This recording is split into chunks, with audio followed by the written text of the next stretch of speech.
Everyone, तो इस video में हम बात करेंगे जो संयुक्त स्नातक प्रशिक्षित शिक्षक प्रतियोगिता परीक्षा 2016 का रिजल्ट जेएसएससी ने अनाउंस किया है। और इससे रिलेटेड वीडियो मैंने अभी कुछ टाइम पहले ही अपने इस चैनल पर डाला है, तो प्लीज़ आप जाकर देख लेना। तो कल एक और अपडेट आई थी, यानी कि कल जेएसएससी की ऑफिशियल वेबसाइट में टोटल 5 नोटिस जारी की गई थी, जिसमें से 4 जो नोटिस है उसमें हिंदी एंड इकोनॉमिक्स जो सब्जेक्ट है उसका जो रिजल्ट अनाउंस किया गया था, एंड साथ ही जो कट ऑफ मार्क्स है उसके बारे में बात की गई थी। और एक और जो नोटिस जारी किया गया था, इस नोटिस में बताया गया था कि जो रिजेक्शन लिस्ट है इकोनॉमिक्स सब्जेक्ट का उसके बारे में। तो ये जो अभी मैं नोटिस आप सभी को बता रही हूँ, आप स्क्रीन पे देख रहे हो, यही वो नोटिस है जिसमें रिजेक्शन लिस्ट के बारे में बात की गई है। तो यहाँ पर हम जानेंगे कि इतने सारे लोगों का रिजेक्शन क्यों किया गया, रिजेक्शन क्यों हुआ, ठीक है। और सबसे पहले स्टार्ट कर लेते हैं यहाँ पर। तो आप यहाँ पर देख सकते हो, ये जो डेट है यहाँ पर रांची, दिनांक 29 फरवरी 2024, ठीक है।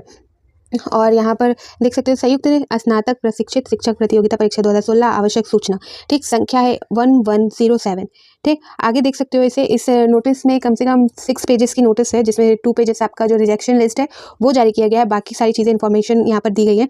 तो मैं यहाँ पर इंपॉर्टेंट चीज़ें यहाँ पर रीड करूँगी और आप सभी को क्लियर कर दूँगी। आप प्लीज़ जेएसएससी की ऑफिशियल वेबसाइट पर जाकर ये अपडेट PDF डाउनलोड करके यहाँ पर देख सकते हो, जिन्होंने इस एग्ज़ाम को दिया था, ठीक है। तो यहाँ पर आप सभी को पता है अर्थशास्त्र यानी कि इकोनॉमिक सब्जेक्ट है, ठीक है। रिक्त पदों के लिए यहाँ पर जो निकाली गई थी वैकेंसी, उसके बाद यहाँ पर प्रमाण पत्रों की जांच के लिए दिनांक इतने डेट दिए गए थे। यहाँ पर आप देख सकते हो, यहाँ तक इतने डेट जारी किए गए थे प्रमाण पत्र यानी कि डॉक्यूमेंट वेरिफिकेशन के लिए, ठीक है। आगे दिखेगा कि समीक्षा के क्रम में कतिपय अभ्यर्थी के प्रमाण पत्रों की त्रुटि पाई गई, ठीक है।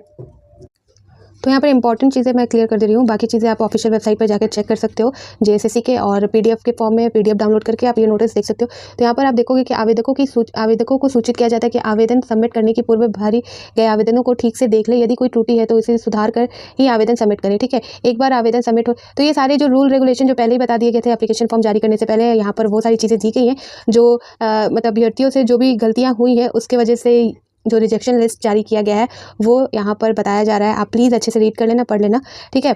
और आगे यहाँ पर देखोगे कि यहाँ बताया जा रहा है कि प्रमाण पत्र अनिवार्यता आवेदन देने की तिथि अथवा उसके पूर्व का होना चाहिए, ठीक है। तो यहाँ पर बताया जा रहा है कि स्पष्ट रूप से यह अंकित किया जाता है कि परीक्षा के लिए आवेदन देने के पूर्व अभ्यर्थी इस यह सुनिश्चित हो ले कि ये विज्ञापित पद की पात्रता के विषय पर प्रकाशित सभी शर्तों को पूरा करते हैं। परीक्षा में बैठने की अनुमति पूर्णतः औपबंधिक होगी। परीक्षा के लिए प्रवेश पत्र निर्गत होना प्रमाणित नहीं करता कि अभ्यर्थी विज्ञापित पद पर नियुक्ति के लिए चयन हेतु निर्धारित पात्रता पूरी करेंगे, क्योंकि आयोग मुख्य परीक्षा के बाद सफल अभ्यर्थियों की पात्रता से संबंधित प्रमाण पत्रों की प्रारंभिक जाँच कर सकता है। तो यहाँ पर बोला चला है कि एप्लीकेशन फॉर्म में जो भी आप डालते हो, और अगर आपका एडमिट कार्ड भी जारी हो जाता है, आप एग्जाम भी दे देते हो, तो इसका ये मतलब नहीं है कि आप इस एग्ज़ाम के लिए क्वालिफाई हो। आपका जो डॉक्यूमेंट वेरिफिकेशन फाइनल होता है यहाँ पर वो चेक किया जाता है। अगर आपका डॉक्यूमेंट सही है और इस एप्लीकेशन फॉर्म के लिए जो रिक्वायरमेंट है जिसके अनुसार आप सभी से मांगा गया था वो सारी चीज़ें फुलफिल हो जाती है, तभी जाकर आप इसके लिए क्वालिफाई हो गए, या इसके लिए आपका जो फॉर्म है वो सही होगा। अगर आपने ऐसे ही भर दिया, सही तरीके से आपने ध्यान नहीं दिया है, और आपका एडमिट कार्ड भी जारी हो गया, आपने एग्जाम भी दे दिया, लेकिन डॉक्यूमेंट वेरिफिकेशन में आपकी जो पात्रता है, जितना मांगा गया है वो सारी चीज़ें नहीं है, तो आपको रिजेक्ट कर दिया गया है उस रीज़न को। तो ये सारी चीज़ें बता दी गई इस फॉर्म में, जो रीज़न दे दिया गया है, तो आप प्लीज़ अच्छे से पढ़ लेना, ठीक है। और यहाँ पर लास्ट में आप देख सकते हो जो इकोनॉमिक सब्जेक्ट का यहाँ पर न्यूनतम शैक्षणिक योग्यता, यहाँ सारी चीज़ें दी गई थी। तो वो सारी चीज़ें फिर से यहाँ बता दी गई है कि किस किस वजह से आपका जो ये फॉर्म है ये रिजेक्ट कर दिया गया है, किस किस चीज़ों की वजह से, और सारी चीज़ें यहाँ डिटेल में बता दी गई हैं जेएसएससी की ऑफिशियल वेबसाइट पे डाउनलोड करके आप प्लीज़ देख लेना, ठीक है। 6 पेज की ये नोटिस है, जिसमें से आपको 4 पेजेस में ये सारी चीज़ें बता दी गई हैं रूल रेगुलेशन किस वजह से, और जो 2 पेजेस है उसमें बताया गया है कि किनका जो रिजल्ट है, या जो आप बोल सकते हैं किनको रिजेक्ट किया गया है। यहाँ पर देख सकते हो आप जो यहाँ पर संख्या है और अनुक्रमांक, ठीक है।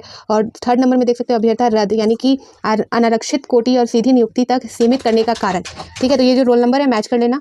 और यहाँ पर बताया गया कि अंकित प्रमाण पत्रों की जाँच की तिथि से अनुपस्थित पाए जाने के कारण अभ्यर्था रद्द की जाती है, ठीक है। प्रमाण पत्रों की जाँच की तिथि में अनुपस्थिति, तो ये जो आप देख सकते हो रोल नंबर, ये जो आपकी डॉक्यूमेंट वेरिफिकेशन के लिए जो डेट दिया गया था, आपको वहाँ पहुँचना था, तो आप नहीं पहुँचे, आपकी अनुपस्थिति थी, इस वजह से रद्द किया गया है।